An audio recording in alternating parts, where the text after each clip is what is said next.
আসসালামু আলাইকুম। ফারজানাস রেসিপি নতুন আরো একটি এপিসোড দেখার আমন্ত্রণ আপনাদের সবাইকে। আমি আজকে আপনাদের করে দেখাবো মাত্র 10 মিনিটেই কোনো রকম গ্রিল মেশিন ব্যবহার করার ঝামেলা ছাড়াই মোচমোচে ছোট বড় সকলেরই ভীষণ পছন্দের ম্যাগি গ্রিল স্যান্ডউইচ। আর এই স্যান্ডউইচগুলো দেখতে যেমনি লোভনীয়, খেতেও কিন্তু এক কথায় অসাধারণ। তো আমার রেসিপিগুলো যদি আপনাদের ভালো লেগে থাকে তাহলে আমার চ্যানেলটাকে সাবস্ক্রাইব করতে ভুলবেন না।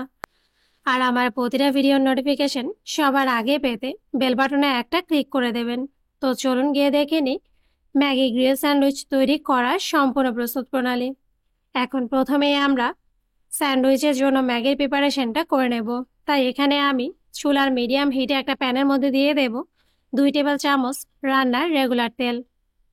তেলটা হালকা গরম হয়ে গেলে এর মধ্যে অ্যাড করে দেব মেজারমেন্ট কাপের 1 কাপ পরিমাণ একটু বড় আর মোটা টুকরো করে কাটা পেঁয়াজ কুচি। এখন স্প্যাচুলা দিয়ে পেঁয়াজ কুচিটা কয়েক সেকেন্ড নেড়ে চেড়ে নেব। আর কিছুটা সময় নেড়ে চেড়ে নেওয়ার পর যখন দেখবেন পেঁয়াজটা নরম হয়ে নেতিয়ে গেছে কিন্তু এর কচকচে ভাব একেবারেই অক্ষুণ্ণ আছে, এ পর্যায়ে এর মধ্যে অ্যাড করে দেব 1 চা চামচ বা স্বাদ অনুসারে কাঁচামরিচ কুচি, হাফ চা চামচ অরিগ্যানো, হাফ চা চামচ চিলি ফ্লেক্স বা শুকনো মরিচ তেলে গুঁড়ো করে নেওয়া, সামান্য পরিমাণে একটু লবণ পেঁয়াজের আন্দাজ করে। এখন এই সবগুলো মশলা আবারও খুব ভালোভাবে কয়েক সেকেন্ড ভুনে নেব। কিছুটা সময় ভুনে নেওয়ার পর এ পর্যায়ের মধ্যে অ্যাড করে দেব মিডিয়াম সাইজের একটা টমেটো, আমি ঠিক এভাবেই ছোট কিউব করে কেটে নিয়েছি। আর দিয়ে দেব ইনস্ট্যান্ট নুডলসের প্যাকেটে যে ইনস্ট্যান্ট মশলা গুঁড়োটা থাকে সেই গুঁড়ো মশলা। এখন এই সবগুলো উপকরণ আবারও খুব ভালোভাবে একসাথে ভুনে নেব। আর কিছুটা সময় ভুনে নেওয়ার পর যখন দেখবেন পেঁয়াজ আর টমেটোর সাথে মশলাটা খুব ভালোভাবে মিশে গেছে, এ পর্যায়ের মধ্যে অ্যাড করে দেব আগে থেকে 1 প্যাকেট ইনস্ট্যান্ট নুডলস। সামান্য পরিমাণে একটু তেল দিয়ে আমি সেদ্ধ করে নিয়েছি। আর একটু খেয়াল করুন, আমি কিন্তু নুডলসটা সেদ্ধ করার আগেই প্যাকেটে থাকা অবস্থায় ঠিক এভাবেই গুঁড়ো করে নিয়েছি। গুঁড়ো করা এই নুডলসটা আমরা সেদ্ধ করে ঠান্ডা পানি দিয়ে ধুয়ে এর এক্সট্রা পানিটাও ঝরিয়ে নিয়েছি। এখন ভাজা মশলার সাথে নুডলসটাও খুব ভালোভাবে মিশিয়ে নেব। আর মিশিয়ে নিলেই কিন্তু তৈরি হয়ে যাবে স্যান্ডউইচের ভেতরের পুর। তবে নুডলসের পুরটা চুলা থেকে নামানোর আগে এর বাইন্ডিংয়ের জন্য এখানে আমি 1 টেবিল চামচ কর্নফ্লাওয়ার নিয়ে নিয়েছি। এখন এই কর্নফ্লাওয়ারের সাথে 2 থেকে 3 টেবিল চামচ পানি দিয়ে খুব ভালোভাবে মিশিয়ে নেব।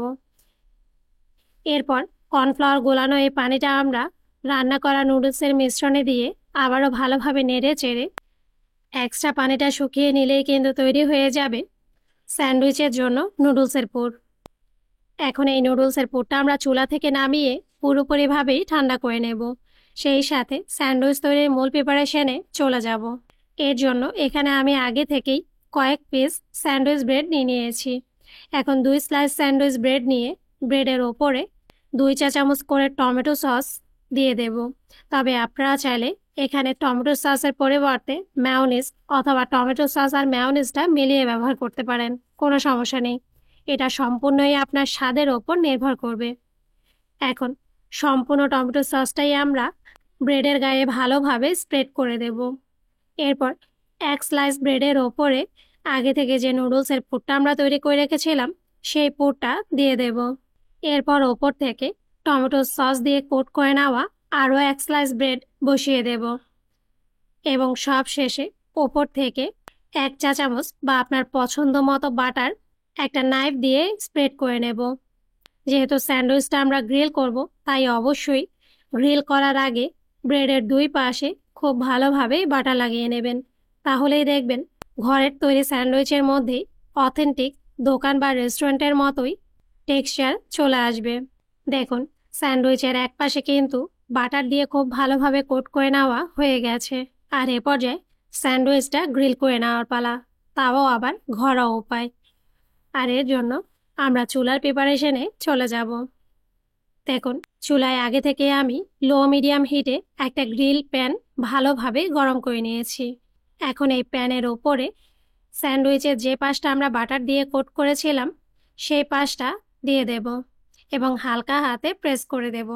এরপর আবার একটা স্প্যাচুলা দিয়ে হালকা হাতে সেঁকে নেব। একটা পাশ 1 থেকে 2 মিনিট সেঁকে নেওয়ার পর আবারও উপরের পাশটা আমরা 1 চা চামচ বা পছন্দ বা পরিমাণ মতো বাটার দিয়ে কোট করে নেব এবং হালকা হাতে স্যান্ডউইচটা আমরা উল্টে দেব এবং এ পাশটাও আমরা সেঁকে নেব 1 থেকে 2 মিনিটের জন্য বা স্যান্ডউইচটা যতক্ষণ না পর্যন্ত ভালোভাবে গ্রিল হয়ে যাচ্ছে। তবে আপনাদের হাতের কাছে যদি এরকম গ্রিল প্যান না থাকে কোনো সমস্যা নেই, সেক্ষেত্রে আপনারা নর্মাল ফ্রাই প্যানেও কিন্তু সেমভাবে স্যান্ডউইচগুলো ভেজে নিতে পারেন। স্যান্ডউইচের 2টা পাশে কিন্তু খুব ভালোভাবে গ্রিল করে নেওয়া হয়ে গেছে। আর এ পর্যায়ে এই স্যান্ডউইচটা আমরা তুলে একটা প্লেটের ওপর নিয়ে নেব।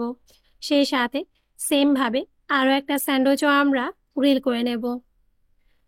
দেখুন, এর সাথেই কিন্তু সবগুলো স্যান্ডউইচ গ্রিল করে নেওয়া হয়ে গেছে।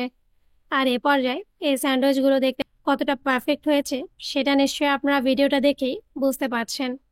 এখন কিন্তু একটা স্যান্ডউইচ আমি আপনাদের কেটে দেখাবো যে এর ওপরটাও না ভেতরটাও কতটা লোভনীয় হয়েছে।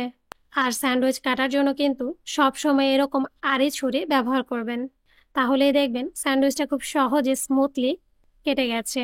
দেখুন, এরই সাথেই কিন্তু তৈরি হয়ে গেছে মাত্র 10 মিনিটেই মুচমুচে ছোট বড় সকলেরই পছন্দের ইনস্ট্যান্ট ম্যাগি গ্রিল স্যান্ডউইচ। তো আপনারা কিন্তু অবশ্যই সকালের নাস্তায় বা বাচ্চার স্কুলের টিফিনে অথবা বিকেলবেলার নাস্তায় ঝটপট তৈরি করে ফেলুন দারুণ মজার এই ম্যাগি গ্রিল স্যান্ডউইচ। আর আমাকে কমেন্টস করে জানাতে ভুলবেন না আপনাদের কাছে এই স্যান্ডউইচের স্বাদ কেমন লেগেছে। তো আমার রেসিপিগুলো যদি আপনাদের ভালো লেগে থাকে তাহলে আমার চ্যানেলটাকে সাবস্ক্রাইব করতে ভুলবেন না। আর আমার প্রতিটা ভিডিও ফ্রেন্ডস এবং ফ্যামিলির সাথে শেয়ার করবেন। আজ এ পর্যন্তই। আল্লাহ হাফেজ।